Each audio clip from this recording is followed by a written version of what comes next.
गुरुजी मेरा एक प्रश्न है, हालांकि मैंने बहुत 2-3 विद्वानों से भी किया था, उन्होंने अपने अपने तर्क इस पे दिए हैं, बस आपके श्रीमुख से मैं सुनना चाहता हूँ।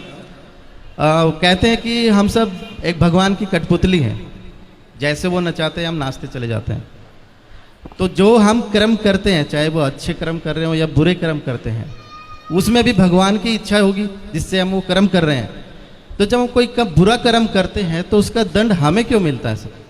मेरा ये प्रश्न है सर। बहुत सुंदर प्रश्न है इनका, बड़ा गहरा है, बड़ा अच्छा सवाल है। बहुत कम लोग प्रश्न करते हैं ऐसा, आपने प्रश्न किया है, उत्तर दे रहे हैं।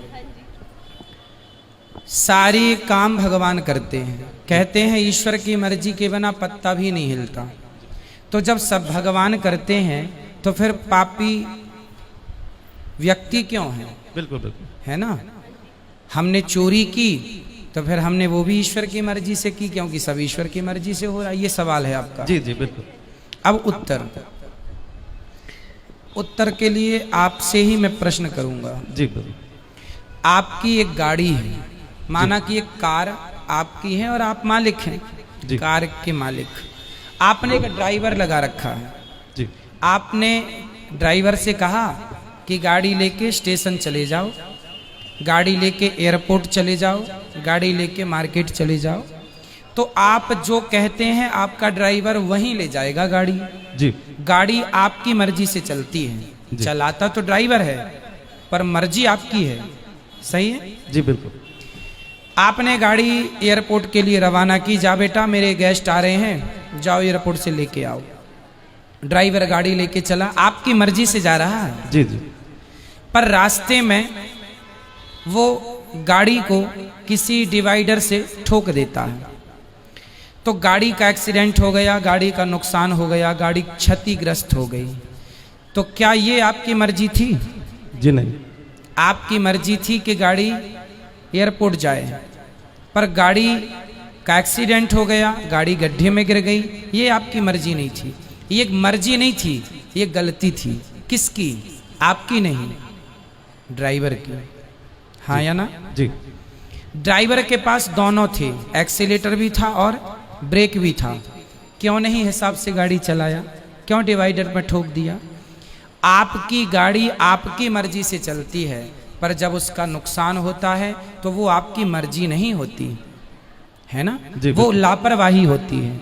उसी प्रकार ये संसार भगवान की ओर से चल रहा है, मालिक भगवान है, हम लोग केवल ड्राइवर हैं। हमारे पास ईश्वर ने विवेक दे रखा है। आपको पता है कि आपको गुलाब की सैया पर तो सोना है, आप कहीं गुलाब होंगे तो आप जाके उस गुलाब के ऊपर बैठ भी सकते हैं, खड़े भी, पर कांटों का ढेर होगा तो आप नहीं खड़े होंगे। आपको पता है कि ये गुलाब है, ये कांटा है, आपको समझ है कि सही है, ये गलत है। जब आपको समझ है तो आपने अपनी समझदारी से अपने मन को रोका क्यों नहीं गलत काम से? ईश्वर की मर्जी से संसार चल रहा है, आप और हम सबकी मर्जी में ईश्वर की मर्जी है। पर हम जो गलत निर्णय लेते हैं उसके लिए ईश्वर ने हमें स्वतंत्र, गाड़ी आपकी है, मालिक आप हैं, लेकिन ब्रेक एक्सीलेटर आपने ड्राइवर को सौंप रखा, भाई जहां जरूरत पड़े दबाते रहना।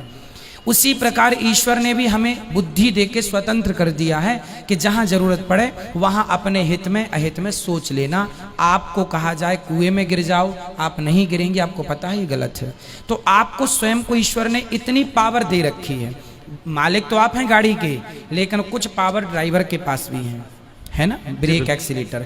उसी प्रकार संसार ईश्वर का है, संसार ईश्वर की मर्जी से चलता है, पर जब आप गलत करते हैं तो वो ईश्वर की मर्जी नहीं होती, वो आपके मन की गलती होती है। आपने अपने मन को नियंत्रित क्यों नहीं किया? ड्राइवर ने गाड़ी को क्यों नहीं नियंत्रित किया? अब नुकसान हुआ है तो वो ड्राइवर को भी चोट लगेगी, मालिक को चोट नहीं लगेगी। भाई एक्सीडेंट हुआ है तो चोट, मालिक तो घर में बैठा है, मालिक तो परमात्मा है। अब तुम ही ड्राइवर हो तो तुम ही भोगो फिर।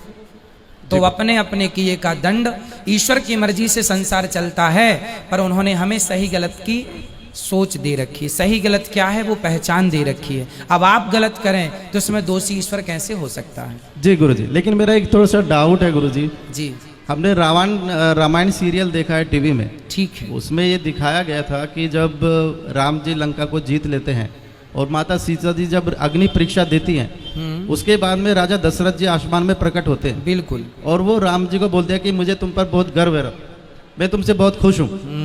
तो भगवान राम वहाँ पे उनसे एक चीज़ मांगते हैं कि आप मुझे एक वचन दे दो कि आप जो है माता कैकेयी को क्षमा कर दो, उनकी इसमें कोई गलती नहीं। लेकिन वो जो आप बता रहे हैं कि एक विवेक और जो बुद्धि जो दे रखी है वो भगवान ने सभी को दे रखी है, वो माता कैकेयी को भी दे रखी थी। ठीक है। लेकिन उन्होंने गलत निर्णय लिया, लेकिन भगवान ने उनको क्षमा कर दिया। तो मैं ये कहना चाह रहा हूँ कि जब भगवान उनको क्षमा कर सकते हैं तो हम लोगों को क्यों नहीं क्षमा कर? हाँ करते हैं, आपको भी करते हैं, हमें भी करते हैं। कब करेंगे? जब शरण में कैकेयी माँ चित्रकूट जब आई थी ना, तो उन्होंने क्षमा मांग ली थी राम जी से, आत्मसमर्पण कर दिया था, बेटा अपराध हो गया, राम यदि तुमने मुझे माफ कर दिया तो वचन दो कि अगली बार तुम मेरे पुत्र बन के आओगे। वही कैकेयी माता देवकी बनी और फिर उनके गर्भ से श्री कृष्ण प्रकट हुए। तो भगवान कहते हैं तुम कितने भी बड़े पापी हो, यदि मेरे सामने आके आत्मसमर्पण कर दोगे और मेरे हो जाओगे, मैं भूल जाऊंगा कि तुमने कोई पाप किया है। ये बात लिखी है, लिखित में सुनिए। सन्मुख हो ही जीव मोहि जबहि, जन सन्मुख हो ही मतलब जब मेरे सन्मुख आ जाएगा, समर्पण कर देगा, तो जन्म कोटि करोड़ों जन्मों के पाप मैं भूल जाऊंगा। ये लिखा है।